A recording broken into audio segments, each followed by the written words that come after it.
dago dana, prest dena pistan, aurkezle paiazo.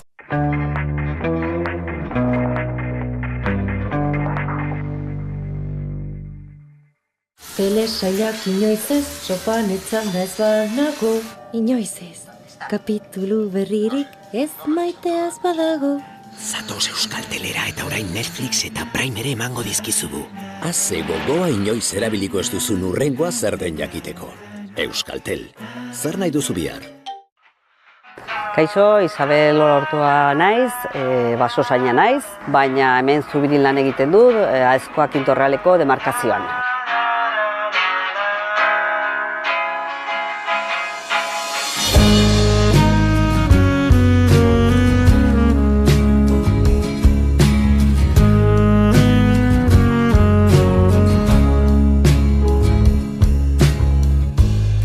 Asko eman ditu basoa zaintzen. Gia esan daramat 23 urte, eta sartu nintzenean, izan nintzen 3. emakumea. Orduan arraroa zen, emakume bat sartzea, klasean bakarrik ginen 3 emakume, orduan beti egon naiz gizonen artean, hemen erroko langileak etortzen ziren eta hasi ziren emakumeak sartzen, eta orduan emakumeak etortzen dira, baina ez da ohikoa, Oinak lurrean dituenak duen ziurtasunaren adorez. Eta gora egiten du alduen guztietan, baina ez du ezer ikusten.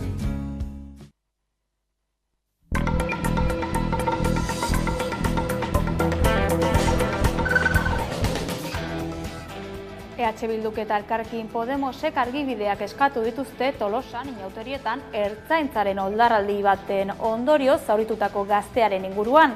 Julen Artzuaga EH Bilduko legebiltzarkideak ertzaintzaren barne espedientea eskatu du operatiboa argitzeko eta erabateko gardentasuna galde egin du. Tolosako alkateak ere gertatutakoa argitzea eskatu du.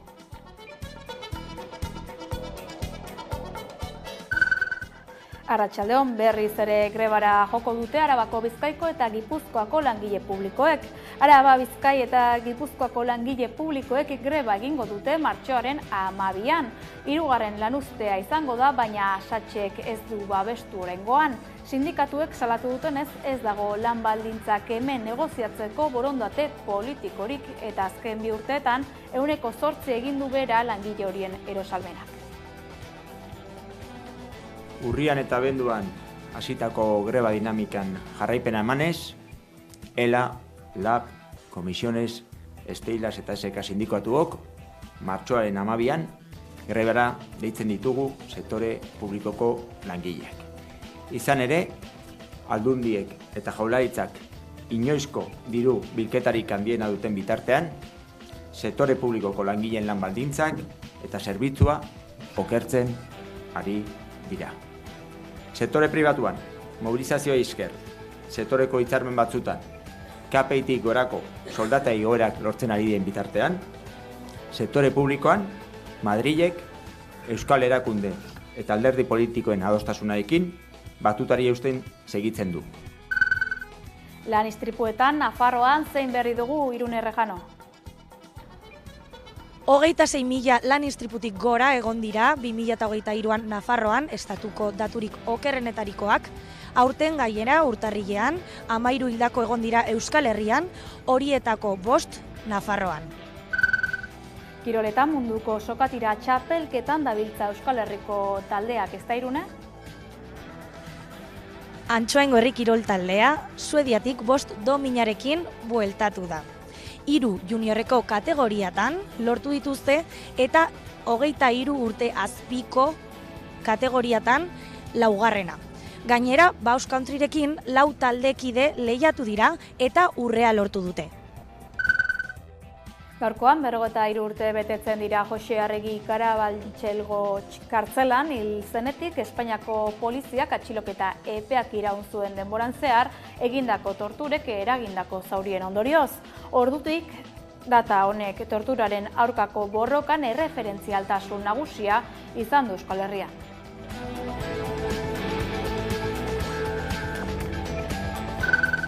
komunikabideen alorrean ere eta garrantzitsua dugu gaur irratiaren munduko eguna. From the heart of Bed-Stuy, W-E-L-O-V-E.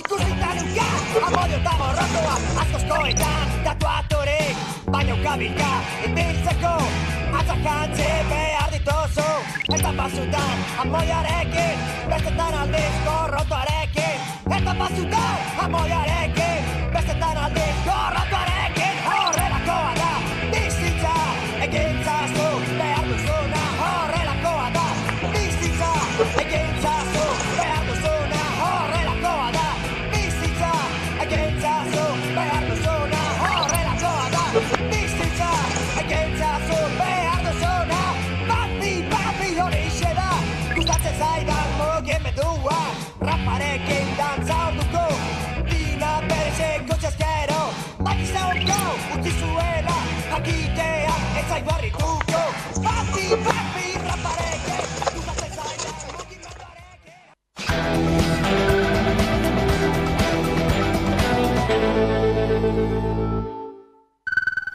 Arratsaldeon eta ongi etorri. Euskal Herriko ezkerreko emakume feminista, subiranista eta independentistak dira talaia feministako kideak.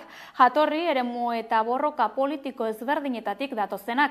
Gure herriko egoera aztertzea dute helburu ikuspegi feministan oinarrituta. Lehen txostena aurkeztu zuten iragan hilabetearen amaieran eta orain talaia feministaren aurkezpena dute datorren otsailaren 17an Oreretan. Pantailaren beste aldean dugu Idoia Zengoti eta Bengoa, Laka, talaia feminista lantaldeko kidea. Arratsaldeon. Arratsaldeon. Lehenik eta behin, zer da talaia feminista? Talaia feminista bada dosier bat eta bada lantalde bat aldi berean, egin dugun lan bat. Zein helburu ditu? Baditu helburu ezberdinak, duela urte bat hasi ginen, Iruñan eman genion abiapuntua, eta hor emakume askoren babesarekin eman genion abiapuntua helburu bat jarriz. Eta da Euskal Herriaren azterketa egitea begirada feminista batetik. Hau da, zer gertatzen ari da, begirada feminista batetik eta trantsizio feministarako urratsak ematen ari garen ikustea. Zer gertatzen ari den eta aurrera goazen edo atzera goazen ikustea. Nundu jatorria talaia feministak? Talaia feministak esan bezala duela urte bat pasatxo elkartu ginen, Iruñan, eta bertan emakume ezberdinak bildu giren, eta ikusi genuen bazegoela abiapuntu bat edo bazegoela behar bat. Eta zen inguratzen gaituen errealitateari azkenean betaurreko feministetatik begiratzea, eta bertan eragile, mugimendu feministako unibertsitatean ari direnak, sindikatuan, kulturgintzan eta oro har herrigintzan, hau da, han eta hemen ari garen emakume feminista, independentista eta soberanistak elkartu eta pixka bat begiratzea denen altetean eta eztabaidatzea zer gertatzen ari den gure herrian. Talaia feminista dosierra aurkeztu berri duzue, begirada feminista eta sobiranistatik egindako 2023 garren urtearen azterketa. Nondik dator dosierra egiteko beharra eta zer da bertan aztertzen dena? Bertan, kojuntura azterketa bat izango litzateke, horrela berba potoloekin ibiltzeko, baina ez da besterik gertatzen ari den hori irakurketa bat egitea. Akaso bi momentutan berezia izango litzateke, batetik formatuagatik, izan ere gertakizun batzuk hartzen ditugu abiapuntu bezala eta bizipen batzuk hartzen ditugu abiapuntu bezala, baina hori bada nolabaiteko aitzakia bat gertatzen ari denaren inguruko datuak eta bestelako irakurketak plazaratzeko. Eta beste bigarren puntu berezitasuna izango litzateke feminismotik egiten dugula, aintzat hartuta guretzat emakumeen bizipenak oso termometro ona direla, hau da normalean, ez dakit, bizitza garestitzen denean, gu gara biziraupenerako estrategia pentsatzen ditugunak, edo privatizazio bat ematen denean, albokalteak ere guk nabaritzen ditugu lan gehiago egin beharraz, ez? Eta hortik abiatuta pentsatzen dugu, guk badaukagula nolabaiteko begirada zorrotza eta kritikoa azterketa hau egiteko, eta, bueno, hori da abia puntua eta nolabait esateko bizioa. Begiradaz ari garela, txostenean 6 gai jorratu dituzue bereziki, zeintzuk dira eta zergaitik hautatu dituzue gai horiek? Bueno, gai horiek hautatu ditugu, egia esan, beste batzuk ere izan zitezken, segura asko, baina bueno, gaiak hautatzeko fase horretan asko eztabaidatu genuen, eta atera genuen ondorioetatik bat izan zen, emakume ongan dituen inpaktuak aintzat hartuta, gai horiek aukeratzen genituela. Titularretan esango dizkizuet, batetik egongo litzateke eguraldia izenburua jarri diogun gaia, eta hori da gure herrian, Euskal Herrian, muturreko gertakari atmosferikoak bizitzen ari garela azken urte honetan, eta guretzat ez dira anekdotak, badira nolabait ere gure antolatzeko ereduaren isla bat edo ondorio bat, eta guretzat horrek badu pobrezia energetikoa, gaixotasunen areagotzea, biodibertsitatearen galera, baditu inpaktu batzuk aztertu behar ditugunak. Bigarren gaia izango litzateke bizitzaren garestitzearena, inflazioa da deno darabilgun hitza azken urte honetan, eta horrek oinarrizko beharretan du eragina, elikadura, energia, etxebizitza, badakigu hor zama bat akumulatzen ari dela denon bizitetzan, eta horri ere jarri nahi genion arreta. Hirugarren gaia izango litzateke greba orokorrarena, historikoa eta oso arrakastatsua izan den gertakari handi bat izan da 2023 horretan, eta bertan mugimendu feministari ezkerrak plazaratu zen, zaintza eskubide kolektiboaren gaia, deno daukagula zaintzeko eta zainduak izateko eskubide eta nolabait esateko bete beharrak ere bai, eta gaur egun Euskal Herrian dagoen antolaketa ereduan, familiak eta merkatuak oso modu prekarioan hartzen dutela pisu hori. Horri ere nahi genio nolabaiteko begirada bat, laugarren gaia izango litzateke Euskararen kontrako oldarraldia, hori ere izan dela 2023 honetan titular batzuk hartu dituen gai bat, eta guretzat Euskararen kontrako oldarraldiak eta emakumeen kontrako erasoak eta bestelako oldarraldiek antzekotasunak dituzte bere izatekotan, eta hortik ere begiratu nahi genuen gertakari hori. Bosgarren gaia izango litzateke abaiaren debekua, Frantses estatuak hezkuntza sisteman hartu du erabaki bat, abaia jantzia, arabiar jantzi bat dena debekatzea, eta hori guretzat bazen nolabaiteko aitzakia bat, zentzu positiboan esan da, emakumeen kontrako edo gure gorputzen, gure jazkeraren kontrako berriz ere erabakiak hartzen dituztela eta infantilizatzen gaituztela, gai hori jorratzeko behintzat. Eta 6. izango litzateke indarkeria matxistaren gaia, eta hor 2023an izan ditugu gertakari bat baino gehiago, baina pakete bat egin dugu, izan Rubialesen kasua Espainiar estatuan oso esanguratsua eta entzutetsua izan dela, edo Mario López Euskal Herriko kasua, Patrick Pubre izan da ere beste kasuetako bat, eta gertakari hoien bitartez, indarkeria matxista nola dagoen, edo erantzuna nola dagoen, zentzu komuna horren gaina nola dagoen, aztertu nahi izan dugu ere bai. Gai hauek hautatzerako momentuan, nolakoa izan da ibilbidea? Nola heldu zarete gai hauek hautatzera, zehazki? Egia esan, hasieran esan bezala, eremu ezberdinetatik gatozen emakume feminista eta soberanista ezberdinek parte hartzen dugu honetan, eta hor anistasun eder bat dago. Orduan, bai prozesua bera hautatzekoa eta baita gero gaiak lantzerakoan ere, urte oso bat eman dugu horretan, eztabaida asko egonda, iritzi trukaketa asko egonda, eta egia esan, lanketarako eta zu txikian egosteko prozesu oso bat izan da. Aurrelanketa handia izan duzue beraz, aipatu bezala gainera, Talaiako kideen izaera plurala denez, guztiek ez duzue 6 gaietan bat egingo, desadostasunak edo eztabaidatzeko aukera aberasgarria dela uste duzue? Bai, inondik ere bai.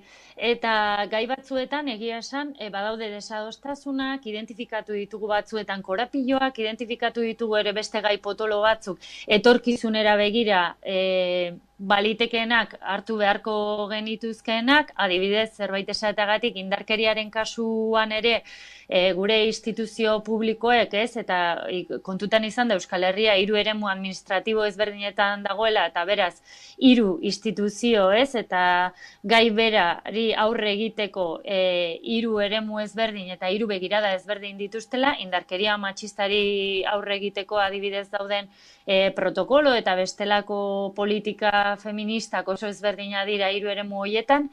Badakigu gai potolo badela, eta beraz, esan dugu, hemen badago korapilo bat, gai bat, etorkizunera begira. Beste batzuetan eztabaidak eman ditugu eta itxi ere bai. Beste batzuetan irekian utzi ditugu eta irekian goaz ere orain partekatze ariketa bat egitera. Larun batean izango da behin betiko dosierra osatzeko mugarri nagusia, Talaia feminista unea. Ariketa kolektibo zabala izango da, horeretan egingo duzu eta gaur da izena emateko azken eguna. Zein helburu izango du Talaia feminista uneak?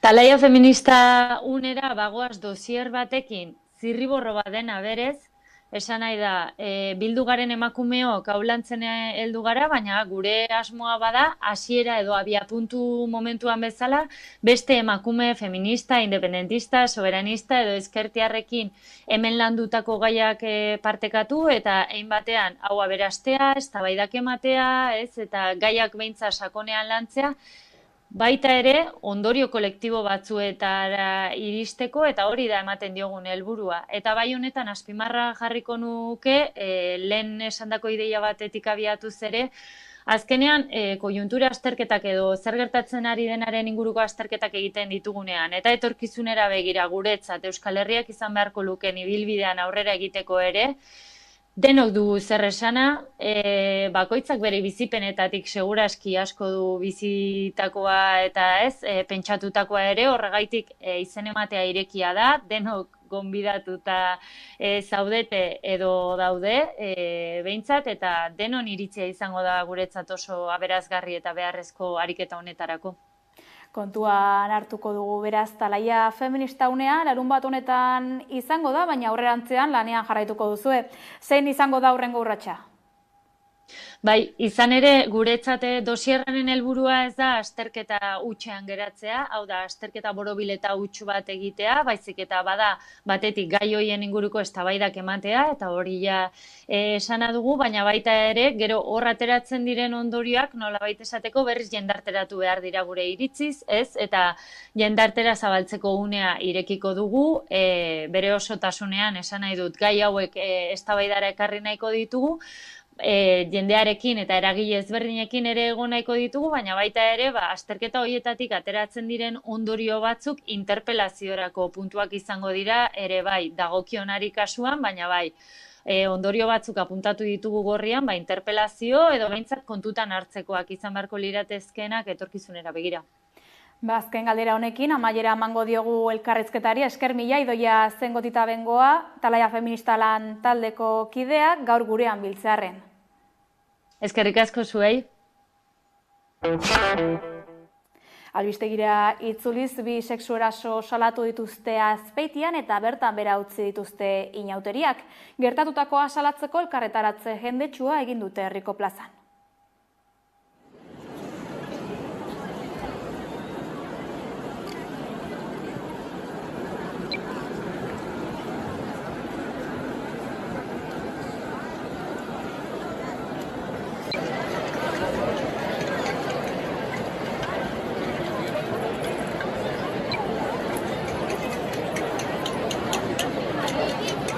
Azpeitiko udalak bere gaitzespen gogorrena azaldu nahi du gure herrian gertatutako erasorien aurka.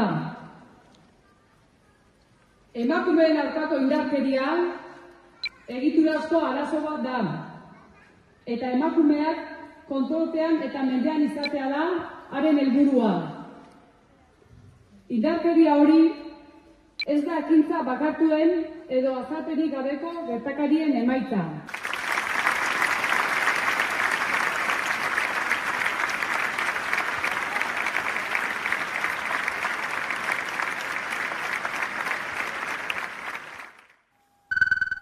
Azer eta etxia jota daude Pasaiako Herrera kaleko 10. eta 11. etxe multzoetako bizilagunak 12 familia etxetik botan nahi bai dituzte Pasaiako portu agintaritzak eta Euskal Trenbide sareak 400 metro inguruko trenbide zati bat egiteko.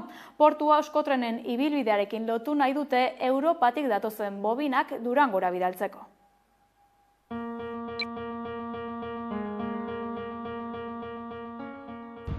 Duela 61 urtetik gure bizileku den bloke hau bota eta bertan merkantzien trenbide bat eraiki nahi dute portuak eta Euskal Trenbide sareak. Horretarako, bizilagunak inolako bizitoki alternatibarik gabe desalojatzea da haien asmoa. Orain urte batzuk, prentsa bidez, jakin genuen portuaren biziberritzerako plan orokor bat egin zutela. Hala, Euskal Trenbide sarearen trenbideak porturaino luzatzeko ia 7 milioi euroko aurrekontu bat aurreikusten da. Baita gure etxeak botatzea ere. Denbora luze honetan ez dugu portuaren inolako komunikazio zuzenik jaso, zurrumurruak besterik ez. Duela egun batzuk jaso genuen portuaren lehen mezua. 4 hilabete ematen dizkigute gure etxe bizitzak hustu eta bertatik joateko. Gutxi batzuei miseriazko indemnizazioak eskaintzen dizkiete. Gutako gehienoi ordea kale gorria besterik ez. Obra honi esker betiko enpresari handiek aberasten jarraituko dute. Instituzioek ez ikusiarena egiten eta guk gure etxe bizitzak galduko ditugu. Horregatik, portuari zein Euskal Trenbide sareari eskatzen diogu eskaleri jaseko etxegabetzea gelditzeko eta arduraz jokatzeko. Era berean, etxegabetze guztien etetea aldarrikatzen eta horren alde antolatzen jarraituko dugu. Trenbidez gabiltzala Eusko Jaurlaritzak bukatu ditu Gipuzkoan tren lasterraren bidearentzat egin behar zituen obrak. Garraio sailako hartarazi du amaitu dituela abiadura handiko Donostiarako sarbideak eta bukaera eman diola Euskal Y-koaren Gipuzkoako adarreko plataformari. 2008an ekin zieten HTren Gipuzkoako obrei. Ortiziako tartea egiten hasi ziren lehendabizi eta 16 urte behar izan dituzte obrak amaitzeko. Astigarraga eta Bergara lotzen dituen korridore gauzatzeko. 67 kilometroko luzera zati horrek, eta ibilbide gehiena tunel bidez egingo du trenak. 180 tunelean, 113 zubibidean eta soilik 107 lurraren arrasean. Bada Gipuzkoako korridore hau egiteko ia 2000 milioi euro behar izan dituzte. 1948 milioiko inbertsioa suposatu du orain arte Gipuzkoako adarrak. Kontuan izan behar da ordea Donostiako Atotxa geltokia egiteko dagoela oraindik, eta Astigarragatik Donostiarako lotura ere egita faltako litzateke. Hain justu Iñaki Arriola sailburuak Atotxako geltokia 2025 urtearen amaieran martxan jartzea eta Bilbora eta Gasteizera sartzeko lanak hasteko izapideak zehazta jo ditu hurrengo erronkatzat. Gipuzkoako plataforma bukatu dugu eta lanean jarraitzen dugu Donostiako Atotxako geltokia hurrengo urtean zerbitzuan jartzeko. Gainera, Bilbon abiadura handiko trena sartzeko 6 kilometroko tunela eraikitzeko lanean hasiko gara. Gasteizko sarbidei dagokienez Adifek oinarrizko proiektua idazten jarraitzen du, eta ingurumen inpaktuaren adierazpenak izapidetze fasan jarraitzen du, onartzeko zain. Data garrantzitsua dugu gaurkoa, otsailaren 13 torturaren aurkako eguna. 1960ko hamarkadaz geroztik 5.600 tortura biktima baino gehiago erregistratu eta aitortu dira.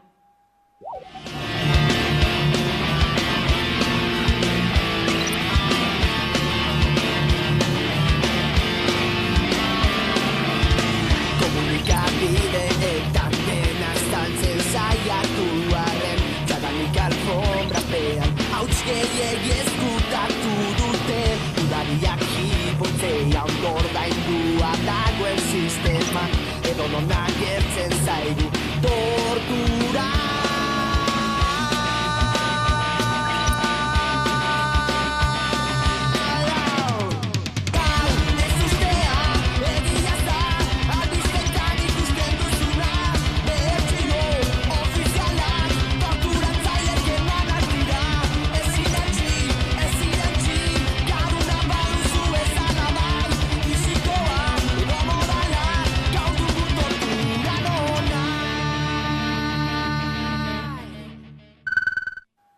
Torturaren gaiari heltzen dio Ander Iriarteren karpeta urdinak dokumentalak eta astearte honetatik aurrera edonorentzat ikusgai izango da YouTubeen. Egiarekin bildu da Maika Telebista.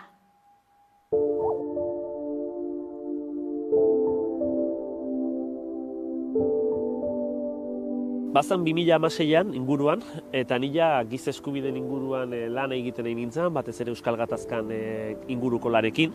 Eta goatzen naiz herriko persona bat, bai ari zela proiektu hortan parte hartzen, eta denbora guztien esaten zian, Ander, hau ikaragarri izango da, honek den aldatuko du, Ander, ikaragarria da egiten nahi gana, Ander, eta egiteko batean esan zian, Ander, aurkezpen egingo da, eta gonbite bat dauka zuretzat, nahi modu zuet horri ikustera.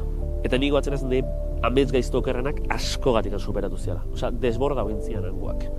Eta aten nintzen sensazio batekin esan ez, bale, hau garai baten amaiera da, informe hau egina dago, jauka ezina da, eta honek gauza asko ekarriko dizkitu.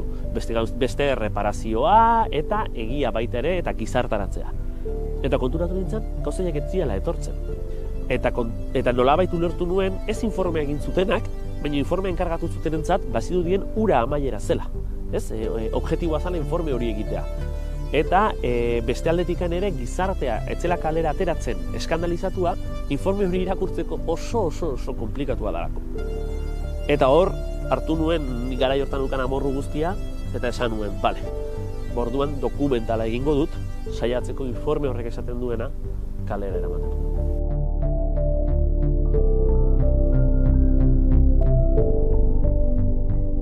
Normalean gatazka baten amaiera osasuntsua egiteko, edo ahalik eta osasuntsua gatazka baten barruan, izaten da behatoki bat egotea. Eta behatoki batean, bi parteek jartzen dute egindako guztia eta onartzen diote besteari mina. Eta hemen min bat ez dago errekonozituta, ez behintzat gizarte mailan. Nik beti jartzen dut adibide bera. Imagina ditzatu dugun hemen egon diren eta beste erakundeak egin dituzten ekintza guztiak, sozializazioaren sufrimendu guztia, egin diren barrabazkeri guztiak, eta egingo bagenu informe bat, jarriko bagenu sigillo bat, eta ez bagenu berriro hortaz hitz egingo. Ez, gai horiek eskola eraman behar dira, gai horiek memoriala behar dituzte, jendeak ezagutu behar ditu berriro ez pasatzeko. Eta nik uste dut gizarte honek, tortura daukan dimensioekin eta torturatu guzti horiei, bai zor diela sinusten zaituztegu bat.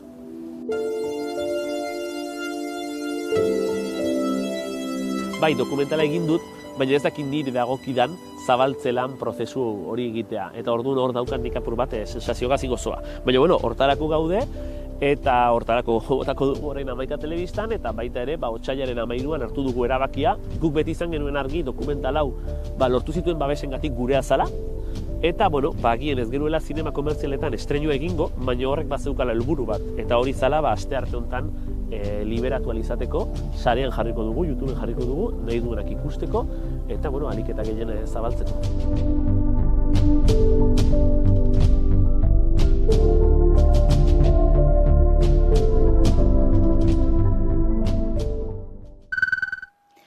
Gipuzkoan, Bilduren eta EAJaren arteko lehia politikoa gaiztotu duen auzietako bat artxibatu du Azpeitiko instrukzio 2 zenbakiko epaitegiak, bidegi auzia.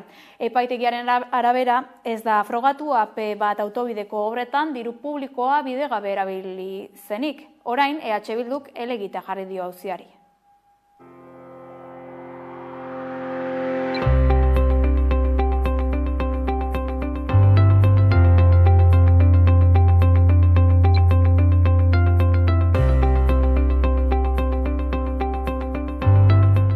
Bilduk erabaki du Azpeitiko epaitegiak emandako epaiaren aurrean dagozkion helegiteak aurkeztea.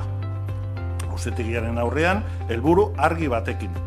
Aipaturiko lan horrek izandako ustezko gehienezko likidazioa argitzea.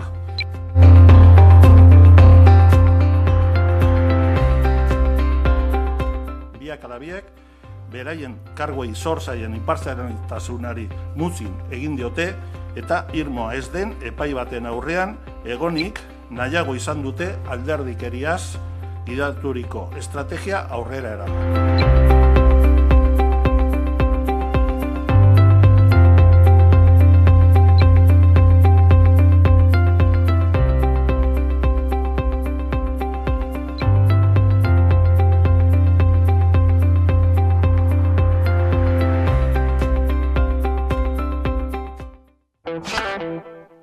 Azkenik musika eta elkartasunak bat egingo dute berriro otsailaren 24an Durangon.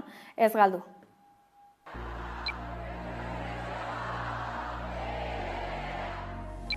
Tik, tak, tik, tak, irri bat, keinu bat, malko bat, asperen bat, desio bat, amets bat, bizitza bat. Demora arnasa da eta itolarria, lasaitasuna da eta egonezina. Demora maitasuna da eta mina ere bada. 40 minutu lokutorioan, zizta da. Tik, tak, tik, tak. Oiukatu gura dut, noiz etorriko zara?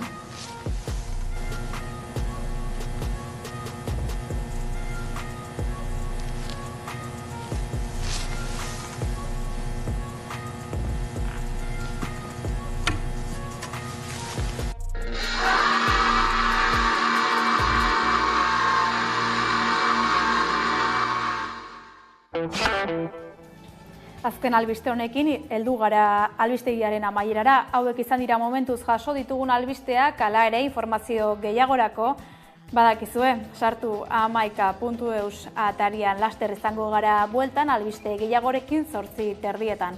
Ongi izan.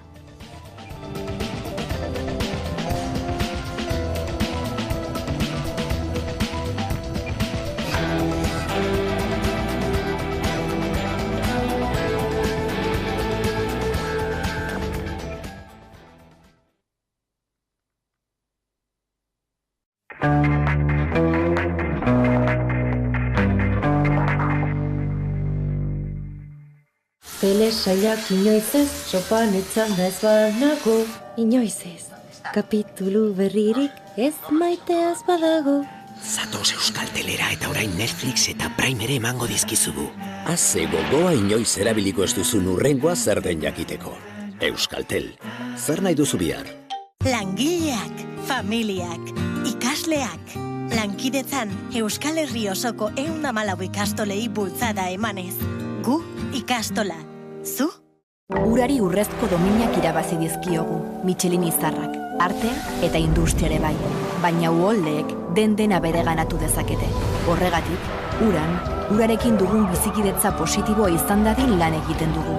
Uraren aurka beste inor baino indartsuagoak garen arren, ez gara, ura baino indartsuagoak.